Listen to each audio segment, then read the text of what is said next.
Բարի երեկո, դուք դիտում եք բաց հարթակ, այսօր իմ հյուրը հայկական խորհրդի փորձագետ Ռոբերտ Ղևոնդյանն է, բարև ձեզ։ Բարև ձեզ։ Մինչև վարչապետ Փաշինյանի երեկվա հայտարարություններին անցնելը, անդրադառնանք նախ Փաշինյան-Պուտին օրեր առաջ տեղի ունեցած հեռախոսազրույցին, որտեղ Փաշինյանը նշել է, որ հայկական ապրանքների Ռուսաստանի շուկա արտահանման սահմանափակումները հակասում են Հայաստան-Ռուսաստան իրավապայմանագրային շրջանակին ու Եվրասիական տնտեսական միության կարգավորումներին։ Այս առումով շատ փորձագետներ եղան, որ նշեցին, որ հենց այս հեռախոսազանգը, այս նկատառումը Հայաստանի Հանրապետության վարչապետի շուրթերից նման հայտարարությունը ցույց է տալիս, որ Հայաստանը մեղմ նոտա է հղում Ռուսաստանի Դաշնությանը։ Ես ցանկանում եմ հիշեցնել, որ մեկ անգամ արդեն նմանատիպ խոսակցություն եղել է, դա եղել է 2022 թվականին, երբ ՀԱՊԿ-ի գործողությունները Փաշինյանը որակեց հակասող Հայաստան-Ռուսաստան, ՀԱՊԿ-ի եւ Ռուսաստանի գործողությունները, հակասող Հայաստան-Ռուսաստան 97 թվականի պայմանագրին եւ ՀԱՊԿ-ի շրջանակներում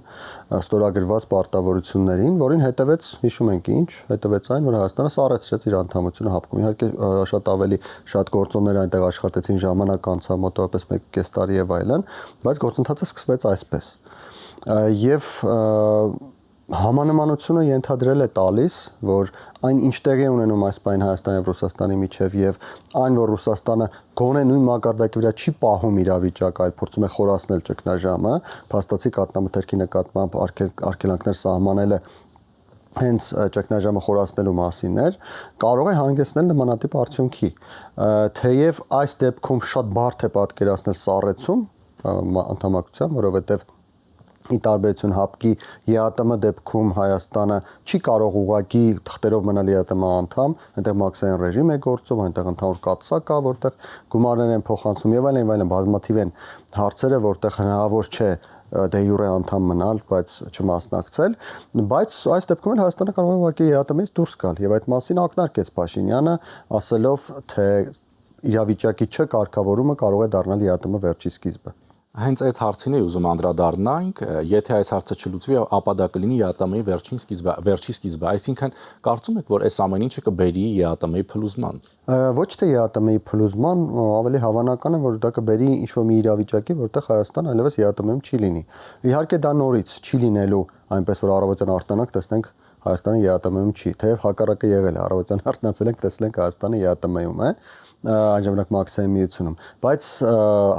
այս իրավիճակը կարող է ժամանակի ընթացքում ՀԱՊԿ-ի նման բերել այնպիսի զարգացումների, որոնք ի վերջո Հայաստանը եւ ԵԱՏՄ-ն իրարից կառանձնացնեն։ Թե ինչպես դա տեղի կունենա, շատ լավ կլիներ, եթե տեղի ունենար մեր նախաձեռնությամբ, այսինքն Հայաստանը դիմեր եւ դուրս գար ԵԱՏՄ-ից, բայց դրա համար բնականաբար անհրաժեշտ տնտեսական հիմքեր, դիվերսիֆիկացման գործընթացը պետք է շատ ավելի լավ արդյունքներ ունենա, Հայաստանը պիտի շատ ավելի մեծ հնարավորություններ ունենա, այդ թվում Ռուսաստանի հետ հարաբերություններում ԵԱՏՄ-ից դուրս սեփական տնտեսական շահերը իրացնելու եւ այլն, դրա համար անհրաժեշտ է ժամանակ։ Ես կարծում եմ այն, որ Հայաստանը մի օր ԵԱՏՄ-ում չի լինելու, հայ ժողովուրդը, Հայաստանի ժողովուրդը դա արդեն որոշել է ինքն իր համար, բայց այդ օրը դեռևս չի եկել։ Դուք ասացիք հայ ժողովուրդը, Հայաստանի ժողովուրդը որոշել է ինքն իր համար, բայց այդուամենայնիվ Ռուսաստանից պնդում են, որ այդ առումով պետք է հանրաքվե իրականացվի ԵՄ թե ԵԱՏՄ։ Ինչ է կարծում, ինչի համար է այդ պնդումը, որ անընդհատ Ռուսաստանից հնչում է նախագահի մակարդակով, որ արեք այդ հանրաքվեն։ Գիտեք, Ռուսաստանը մի փոքր մանիպուլացնում է, որովհետև մենք չենք ասել, թե Փաշինյանը, թե այլ պաշտոնյաներ չեն ասել, որ հանրաքվե ենք անելու ԵՄ թե ԵԱՏՄ, ասել են հանրաքվե ենք անելու մենք Եվրամիություն գնում ենք, թե չենք գնում։ Այո, դա նշանակում է, որ եթե հանրաքվեում հաղթում է Եվրամիություն գնալ, ԵԱՏՄ-ում այլևս չենք գնալու, հնարավոր չէ այդ երկու ռեժիմները համատեղել։ Բայց ԵԱՏՄ-ի մասով որևէ մեկը հանրաքվեի խոստում չի տվել կամ նման հայտարարություն էլ որևէ մեկը չի արել ԵԱՏՄ-ում մնալ չմնալու մասով։ Ինչի համար է տեսեք, կա տեսական իհարկե այս բան անհավանական թվացող, բայց կա տեսական նաև այնպիսի տարբերակ, որ կարող է մի օր ԵԱՏՄ-ի կարգավորումները լինեն այնպիսի ինչպես ԵՄ կարգավորումներն են եւ հնարավոր լինի համատեղել այդ երկու ռեժիմները։ Դա կարող է լինել, չգիտեմ, 50 տարի հետո։ Եվ կարող է 50 տարի հետո էլ Հայաստանը լինի ԵԱՏՄ-ում եւ ԵՄ-ում։ Հիմա դա հնարավոր համարում եք դա։ Դա քիչ հավանական։ Որովհետեւ ժամանակին եւ կամ Միխայել այսօր էլ կա այդ խնդիրը, որովհետեւ ԵԱՏՄ-ի կարգավորումները չեն համապատասխանում ԵՄ-ի կարգավորումներում եւ ֆիզիկապես հնարավոր չէ համատեղել, ավելի կոնկրետ ասենք, որպեսզի հասկանալի լինի, մեկ ապրանք եթե ներմուծվում է Հայաստան դրա մաքսատուրքը ԵԱՏՄ-ում ուրիշ է, ԵՄ-ում ուրիշ է։ Չենք կարող դրանցից մեկը պիտի կիրառենք, չենք կարող երկուսն էլ կիրառել։ Ինչ է արդյունքում ստացվում։ Արդյունքում ստացվում է, որ Հայաստանը մի օր միևնույն է գալու է այդ Ջերբաժանի արչև կանգնելու է եւ որոշելու է մնալ ԵԱՏՄ-ում, թե շարունակել հետագրա խորացումը հարաբերությունների Եվրամիության հետ։ Ես նշեցի, Հայաստանի ժողովուրդը դա արդեն իր համար որոշել է։ Դրա բազմաթիվ ցուցանիշներ կան, սկսած Եվրաքվեի արդյունքներից, Եվրաքվե գործընթացի արդյունքներից, վերջացած տարբեր սոցիալական հարցումները։ Բայց Հայաստանի տնտեսությունը վերջին 10 տարիների ընթացքում կառուցվել է կամ վերակառուցվել է կամ վերափոխվել է այնպես, որ այն համապատասխանեցվել է ԵԱՏՄ-ի պահանջներին։ Եվ այսօր ԵԱՏՄ-ից դուրս գալը նշանակում է մեր տնտեսությունը ինչ որ խափանման հանգեցնել, իհարկե դրանից դուրս կգանք, այնպես չէ որ դրա պատճառով Հայաստանը կորցանվի, բայց շատ դժվար կլինի, խնդիրներ կլինեն եւ այլն։ Որպեսզի խուսափենք այդ դժվարություններից, այդ խնդիրներից, Հայաստանի Հանրապետությունը շարունակում է աշխատել դիվերսիֆիկացման ուղղությամբ, մնում է դեռևս Եվրասիական տնտեսական միությունում, ինչը ուղիղ կերպով համապատասխանում է մեր շահերին։ Ռուսաստանի շահերին դա չի համապատասխանում, որովհետև Ռուսաստանը շատ կցանկանա այսօր ունենալ հանրաքվեի արդյունք, ինչու։ Ակնհայտ է, որ եթե այդպիսի հանրաքվե անցկացվի եւ հարցը դրվի այնպես, ինչպես ցանկանում է Պուտինը, ցանկանում է գնալ ԵՄ, թե մնալ ԵԱՏՄ, Հայաստանի ժողովրդի ճնշող մեծամասնությունը քվեարկելու է ԵՄ գնալու օգտին։ Դա ցույց են տալիս բոլոր հարցումները։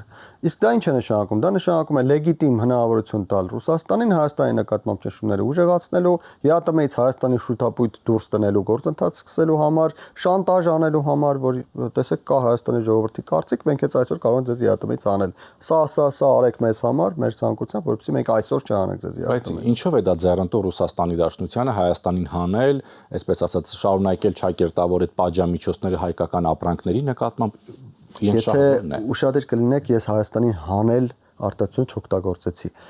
Հանելու գործընթաց սկսել, այո, բայց ոչ հանել։ Բայց ինչու, որպեսզի Հայաստանի նկատմամբ շանտաժի միջոցները լինեն ավելի գործունակ, ավելի լավ աշխատող։ Մեկ բան է, երբ Ռուսաստանը կամ մյուս ԵԱՏՄ գործընկերները միասին հայտարարություն են ընդունում, որ Հայաստանի ժողովուրդը պետք է որոշի, մեկ այլ բան է, երբ նրանց ձեռքին կա Հայաստանի ժողովրդի որոշում եւ նրանք դրանով Երևան են գալիս կամ Երևանին նամակ են ուղարկում, որ տեսեք, այսպեսի որոշում կա, մենք հենց այսօր ձեզ կարող ենք հանել։ Դուք այսպեսի մի բան արեք մեզ համար, թե չէ կհանենք։ Սա բացարձակապես այլ իրողություններ են։ Այսինքն շանտաժի գործիք է դա դառնալու, լեգիտիմ առիթ է դառնալու Ռուսաստանի համար մեզ շանտաժ անել։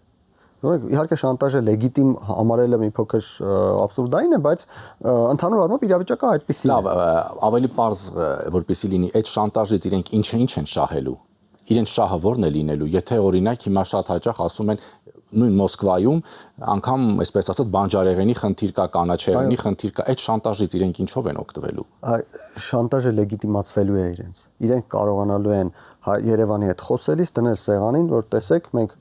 վաղը կարող ենք ձեզ հանել ԵԱՏՄ-ից, որովհետև դուք առիթը տվել եք, ձեր ժողովուրդը ցանկանում է գնալ Եվրամիություն։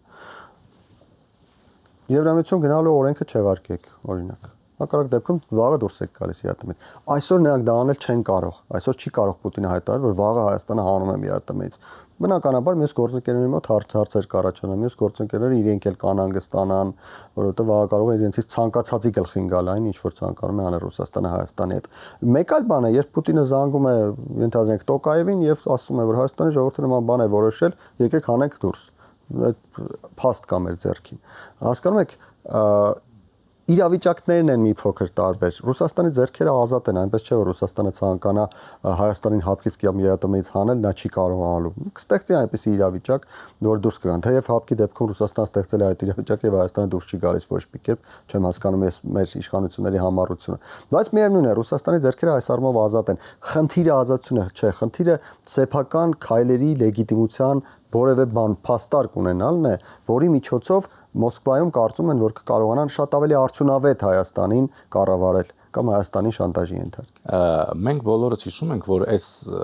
խնդիրները ավելի հայ-ռուսական հարաբերությունները ավելի լարվեցին նախընտրական этаպում, երբ սկսեցին, այսպես ասած, արգելել տարբեր տիպի ապրանքների ներմուծումը, հայկական ապրանքների ներմուծումը Ռուսաստանի Դաշնությունում նախ եղավ ծաղիկներ, հետո եղավ ջերմուկ, հետո այդպես շարունակվեց, ցանկը ընդլայնվեց։ Այդ նպատակը ո՞րն էր այս ամեն ինչի։ Դե նախընտրական շրջանում նպատակները տարբեր էին, բայց նախընտրական շրջանում գերակա ուղղությունը ռուսամետ քաղաքական ուժերի աջակցությունն էր եւ Մոսկվայում կարծում են, թե այս միջոցներով Հայաստանի ժողովրդին կդրդեն գնալ եւ քվեարկել այն քաղաքական ուժերին, որոնք Մոսկվայի հետ հարաբերությունների ջերմացման կողմնակիցն են։ Կամ այլ կերպ ասած Հայաստան Ռուսաստանի մատաղանելու կողմնակիցն են, ինչը այս դեպքում նույն բաներ նշանակում։ բայց դա չաշխատեց փաստացի եւ հիմա այդ նպատակը արդեն չկա, գոյություն չունի, հիմա առաջին եկել մյուս նպատակներ եւ գլխավոր նպատակը այս պահին Հայաստանի արտաքին քաղաքականության վրա ազդեցությունն է, այս միջոցներով փորձում են ստիպել Հայաստանի իշխանություններին Հայաստանի ներսում ձևավորել այնպիսի իրավիճակ, որ Հայաստանի ներսից այդ ճնշումը լինի Հայաստանի իշխանությունների նկատմամբ, որ արտաքին քաղաքականությունը փոխեն, չգնան դիվերսիֆիկացման ճանապարհի միջոց Փաշինյանը շատ թափանցիկ ակնարկեց դրա մասին, ասաց, որ Հայաստանը չի կարող չունենալ այլընտրանքներ։ Փաստացի Ռուսաստանը ցանկանում է Հայաստանը չունենա այլընտրանքներ։ Կախվածությունը Ռուսաստանից շարունակի մնալ այնպես ինչպես 30 տարի եղել է։ Եթե դուք փորձեք գազ գնել ինչ-որ մի ուրիշ տեղից, մենք միջև դուք կհասցնեք այդ գազը գնել, մենք գազի գինը կտանկացնենք այնքան, որ դուք կործանվեք։ Մոտեցումը մոտավորապես այսպեսին է բոլոր ուղղություններով, բոլոր ոլորտներով ամեն ինչի վերաբերյալ։ Եվ այստեղ էլ տեսեք, Հայաստանը փորձում է գտնել շուկա, որտեղ կվաճառի իր ծիրանը, նրանք փակում են, ասում են մեզ մոտ ծիրան չեք բերելու, ձեր ծիրանը թող մնա, թող փտի, որ դուք մյուս շուկան չգտնեք։ Այստեղ Հայաստանի աշխատանքի արդյունավետությունը կախված է արագությունից։ Ամեն դեպքում այս հարցերին զուգահեռ մենք օգոստոսի 2-ին ունենալու ենք նորընտիր ազգային ժողովի առաջին նիստը։ Ինչ է կարծում, այդ տարբերությունը նոր խորհրդարանի եւ նախորդ խորհրդարանի միջեւ ինչ տարբերություն կա։ Միակ տարբերությունը ցավոք սրտի որ կանխատեսում եմ, դա այն է, որ շոուի մասը, այդ ներկայացումների մասը փոքր ավելի վառ կլինի, որովհետեւ այսպես ասենք շատ ավելի հետաքրքիր դերակատարներ մենք կունենանք այնտեղ, սկսած այդ Ղազարյանից եւ այլն, ովքեր ամենայն հավանականությամբ ապահովելու են զվարճություն, ապահովելու են հետաքրքրություն, բացարձակապես քաղաքական օրակարգերի մեջ չեն մտնելու, թեև մի փոքր կասկածում եմ, որ մտնելու դեպքում արդյունավետություն կլիներ հաշվի առնելով իրենց քաղաքական գրագիտության պակասը, բայց մյուս կողմից նրանք չեն ցանկանալու մտնել, որովհետև եկել են հստակ, որպեսզի այդ ներկայացումը, այդ շոուն, այդ իշխանությունների աշխատանքին խանգարելը կարողանան իրենց միջոցով իրականացնել։ Մյուս կողմից էլ իշխանություններն են այստեղ այնպես չէ, որ շատ պես խնդիրներ են ունենալու, որովհետև ի վերջո շատ ավելի լավ է ունենալ նման մի բան եւ ցույց տալ, ասել տեսեք նրանք ինչ են անում եւ սուս-փուս, այսպես ասած, իրենց աշխատանքը անել, քան ունենալ առողջ ընդդիմություն, որը կգա կքննադատի, կգտնի բացերը, ցույց կտա եւ ստիպել, որ իրենք ավելի լավ աշխատեն։ Այսինքն մենք ունենալու ենք, այսպես ասած, շոու, զվարճալի նիստեր։ Այնինչ ունեցել ենք նախորդ 5 տարիների ընթացքում։ Լինելու են փոխադարձ մեղադրանքներ, լինելու են իրավիճակներ, որոնք ժողովուրդը այդպես իրար պատմելու են եւ զվարճանալու են։ Փաստացի մենք դրա օրինակը արդեն տեսել ենք։ Տեսեք, դուք ասացիք առողջ ընդդիմություն։ Մենք տեսանք, որ էլի նախընտրական этаպում, այս չգիտեմ ինչպես բնութագրել, բայց ամեն դեպքում լավ, եթե սա համարվում է ռուսամետ ընդդիմություն, կա նաև արևմտամետ ընդդիմություն։ Բայց մենք տեսանք, որ էլի հենց այդ նույն ուժերը չմիավորվեցին, հետո ովքեր լինում են այս տաղավարում իմ հաղորդման հյուրը, բոլորը մեկը մյուսին են մեղադրում, որ ամեն դեպքում եղավ խնդիր եւ այդ միավորումը տեղի չունեցավ։ Տեսեք, ես ձեզ եմ ուզում հարցնել, խնդիրը ո՞րն է, որ ամեն դեպքում մենք չենք կարողանում ունենալ նոր ընդդիմություն։ Մենք 30 տարի, 20 տարի գնում ենք անընդհատ այս նույն պատկերով։ Գիտեք, շատ եմ մտածել դրա մասին եւ փորձել եմ վերլուծել, հանգել եմ հետեւյալ եզրակացության։ Ես ինքս ոչ ռուսամետ, ոչ արևմտամետ ընդդիմության ներկայացուցիչ չեմ, ես չեզոք քաղաքական որպես փորձագետ քաղաքագետ դրա համար եմ փորձագետ եմ, այո, եւ դրսից նայելով հասկացել եմ մեկ բան, ինչու ռուսամետների մոտ դա ստացվում է, արևմտամետների մոտ դա չի ստացվում, որովհետեւ ռուսամետների մոտ սովորաբար լինում է մեկ քաղաքական ուժ, որը համեմատության մեջ շատ ավելի մեծ ռեսուրսներ է ունենում եւ մյուսները փորձում են հավաքվել դրա շուրջը։ Այս ընտրություններին դա Սամվել Կարապետյանն էր իր քաղաքական ուժի հետ, նախորդ ընտրություններին դա Ռոբերտ Քոչարյանի քաղաքական ուժի հետ, բնականաբար չգիտեմ, մյուս քաղաքական ուժերը, Էդմոն Մարուկյանի քաղաքական ուժը, ՀԱԿ-ը եւ այլն, մյուսները, որոնք ակնհայտ անբավարար ռեսուրսներ ունեն, փորձում են նրանց շրջապատում լինել, փորձում են հնարավորինս ինտեգրվել նրանց տեսակ, ՀԱԿ-ը փորձեց դառնալ ուրեմն մաս դաշինքի, բայց չստացվեց, նրանց չընդունեցին։ Կա կենտրոն եւ կենտրոնի շուրջը պատտվող մյուսները փորձում են ինտեգրվել, ով ինտեգրվում է, միասին են գնում, ով չի կարողանում, առանձին է գալիս եւ հաջողության չի հասնում։ Ցույց են տալիս բոլոր արդյունքները։ Արևմտամետների դեպքում այդպես չէ, արևմտամետների դեպքում հիմնական քաղաքական ուժերը հանուն հանրապետությանը, հանրապետություն կուսակցությունը, տվյալ դեպքում կոնկրետ այս ընտրություններում նաեւ շնորհապետական կուսակցությունը, մի քանի կուսակցություն ունեին մոտավորապես իրար հավասար ռեսուրսներ։ Եվ այդ մոտավորապես իրար հավասար ռեսուրսների արդյունքում նրանք ոչ թե փորձում են ինչ որ մի առանցքի շուրջ հավաքվել եւ այդպիսով ընտրությունների հաջողությունը ապահովել։ Այլ մրցակցում են մեկը մյուսի հետ։ Եւ այդ մրցակցության արդյունքում էլ բոլորը կորցնում են ձայներ, եւ հավաքում են այն, ինչ հավաքեցին։ Եթե մենք ուսումնասիրենք հերթով վերջին գոնե, չգիտեմ, 10-20 տարիների ընտրությունները, մենք կտեսնենք, որ ամեն անգամ իրավիճակը եղել է սրա նման։ Իսկ ինչ է կարծում, ինչպես ստացվեց, որ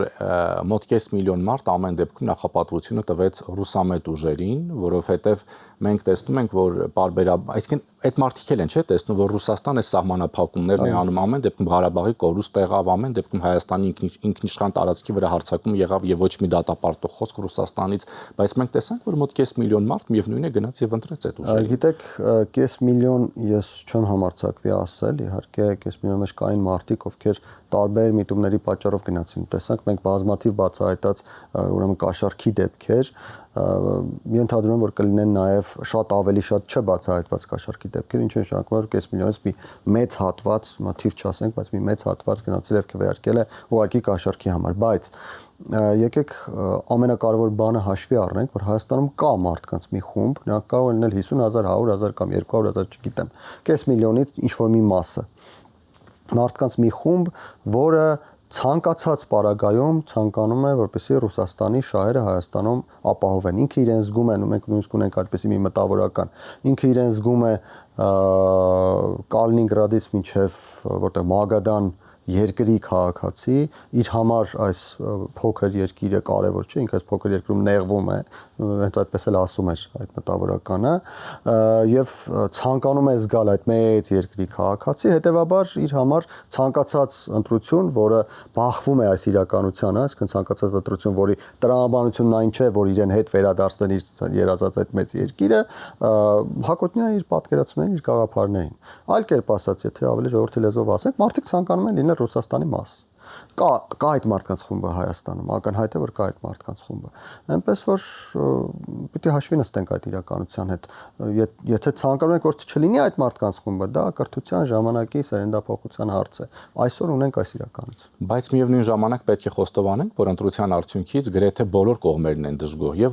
ռուսամետ ուժերն են դժգոհ, եւ արևմտամետ ուժերն են դժգոհ, եւ պիտի հաշվի առնենք, որ նույն քաղաքացիական պայմանագիրը ակնկալում էր սահմանադրական մեծամասնություն։ Ես ավելին ասեմ, դժգոհ են բոլորը, ոչ միայն բոլոր քաղաքական ուժերը, դժգոհ են նույնիսկ բոլոր պետությունները։ Եվ արևմուտքի պետություններն են դժգոհ, եւ արևելքի պետություններն են դժգոհ, եւ Թուրքիան ու Ադրբեջանն են դժգոհ, որովհետեւ այնտեղ ցանկանում էին ավելի շատ, այստեղ ցանկանում են, որ իրենք ավելի շատ ստանան։ Այսինքն Հայաստանի ժողովուրդը կատարել է մի ընտրություն, որը չէր բավարարում ոչ մեկի նկարտումները։ Ոչ մեկ ասելով նկատում ենք եւ քաղաքական ուժերին, եւ քաղաքական գործիչներին, եւ պետություններին։ Դու հիմա Հայաստանի ժողովուրդը այդպես է որոշել, որ բոլորը ստիպված են հաշվի նստել Հայաստանի ժողովրդի կամքի հետ, կլինեն դա Ռուսաստանն ու ԱՄՆ-ն, թե քաղաքացիական պայմանագիրն ու ուժեղ Հայաստան։ Եվ ավարտելով մեր զրույցը, ինչպիսի կանխատեսում ունեք հայ-ռուսական հարաբերությունների առնչությամբ։ Գիտեք, կանխատեսում ասվածը մի փոքր նրա հետ ինչ ես կնշեմ, այնքան էլ առնչություն չունի, բայց ես այդ համատեքստում կկառուցեմ իմ պատասխանը, նշեմ, որ Հայաստանի իշխանությունները ունեն մեկ կարևոր գերակա խնդիր անմիջապես ձևավորումից հետո առաջիկա ամիսներին։ Դա Հարավկովկասյան երկաթուղու կոնցեսիայի հարցը լուծելն է, Հարավկովկասյան երկաթուղու կոնցեսիան դադարեցնելը, այլ տարբերակ Հայաստանի Հանրապետությունը տարածաշրջանային նախագծերում ինտեգրելու գոյություն չունի։ Հայաստանը պետք է Հարավկովկասյան երկաթուղին չունենա կառավարման հնարավորություն։ Դադարեցնել եւ դարձնել պետական։ Դադարեցնել, դե հետո կհասկանանք ինչ անել։ Սկզբում դադարեցնել Հարավկովկասյան երկաթուղին չլինի, հետո պետությունը սովորաբար լավ կառավարիչ չէ։ Լավ կլինի, որ հանձնվի այլ երկրի կառավարման, այլ երկիր ասելով բնականաբար թուրքական կամ ադրբեջանական կազմակերպություն լինել չի կարող, արևմտյան, եթե մեծ գումարներով կգան ներդրումներ կկատարեն, խնդրեմ, կլինի մրցակցություն, ով որ կհաղթի նա էլ կգա, բայց ոչ ռուսական։ Թուրքական եւ Ադրբեջանի հետ միասին նաեւ ռուսական չի կարող լինել։ Ինչու՞, որովհետեւ ռուսականի հետ որևէ երկիր չի աշխատելու։ Ինչու են Ճապոնիայի կառավարությունը, Ասիայի զարգացման բանկը, մի շարք այլ երկրներ, ինչու են գումարներ տվել Թուրքիային, որ կառուցեն Կարս-Նախիջևան ճանապարհը։ Միայն մեկ պատճառով, այլ պատճառ գոյություն չունի, միայն մեկ պատճառով, որովհետեւ գոյություն ունեցող երկաթուղին կառավարում է ռուսական ընկերություն։ Բացարձակապես այլ մոտիվացիա, այլ մոտեցում այստեղ չկա։ Ռուսական ընկերությունը դուրս է գալիս, այդ գումարները Թուրքիայից վերցնում են, ներդնում են Գյումրի, Երաս, ուրեմն երկաթգծի արձիականացման մեջ։ Ընդ որում ձեզ ասեմ, որ շատ թափանցիկ ակնարկում են այդ մասին նաև մեր միջազգային գործընկերները։ Այսինքն ամենակարևորը ռուսական կառավարում չլինի։ Ամենակարևորը, որ այն միջին միջանցքի այն հատվածները, որոնք անցնելու են Հայաստանով, դրանք չընկնեն ռուսական կառավարման ենթակայության տակ, որը մեկը չի ցանկանում ունենալ նման հատված իրենց այդ մեծ մեգա նախագծերում։ Եվ այստեղ Հայաստանի կառավարությունը ունի երկու տարբերակ։ Առաջին շարունակել ռուսներին խնդրել, պահանջել կամ հայտարարել, թե եկեք կառուցեք, կառուցեք եւ այլն, ռուսները ոչինչ չեն արել, որովհետեւ դա իրենց ձեռնտու չի, եւ երկրորդ այդ հարցը լուծել։ Ոնց ուզում են լուծեն, այդ հարցը պիտի լուծեն։ Եթե այդ հարցը լուծում են, այստեղ կան կանխատեսումներին։ Եթե այդ հարցը լուծում են, հայ-ռուսական հարաբերությունները որոշակյորեն կշարունակեն ճգնաժամային լինել, մինչև այն պահը, երբ Ռուսաստանում կհասկանան, ես ճիշտ ասած կարծում եմ, որ այս իշխանությունը Ռուսաստանը երբևէ չի հասկանա, բայց իշխանությունները հավերժ չեն, այն կփոխվի, ի վերջո կլինի իշխանություն Ռուսաստանում, որտեղ կհասկանա, որ Հայաստանը ինքնիշխան պետություն է, ունի որոշակի այլ ընտրանքներ եւ պետք է հաշվի նստել դրա հետ, պետք է գնալ Հայաստան, մրցակցել այլ երկրների հետ, փորձել մրցակցությունում հաղթել եւ ինչ-որ ծրագրերում մասնակցություն ունենալ։ Սա առողջ հարաբերություններ են։ Եթե այդ հարցը չի լուծվում, ապա հայ-ռուսական հարաբերությունները կմնան այսպես դրեյֆող ինչ-որ իրավիճակում, հարաբերականորեն մի փոքր ավելի լավ, մի փոքր ավելի վատ, նորից մինչև կամ Հայաստանում կամ Ռուսաստանում իշխանություն կփոխվի։ Շնորհակալություն։ Հիշեցնեմ իմ հյուրը հայկական խորհրդի փորձագետ Ռոբերտ Ղևոնդյանն էր։ Շնորհակալություն ուշադրության համար, հաջողություն։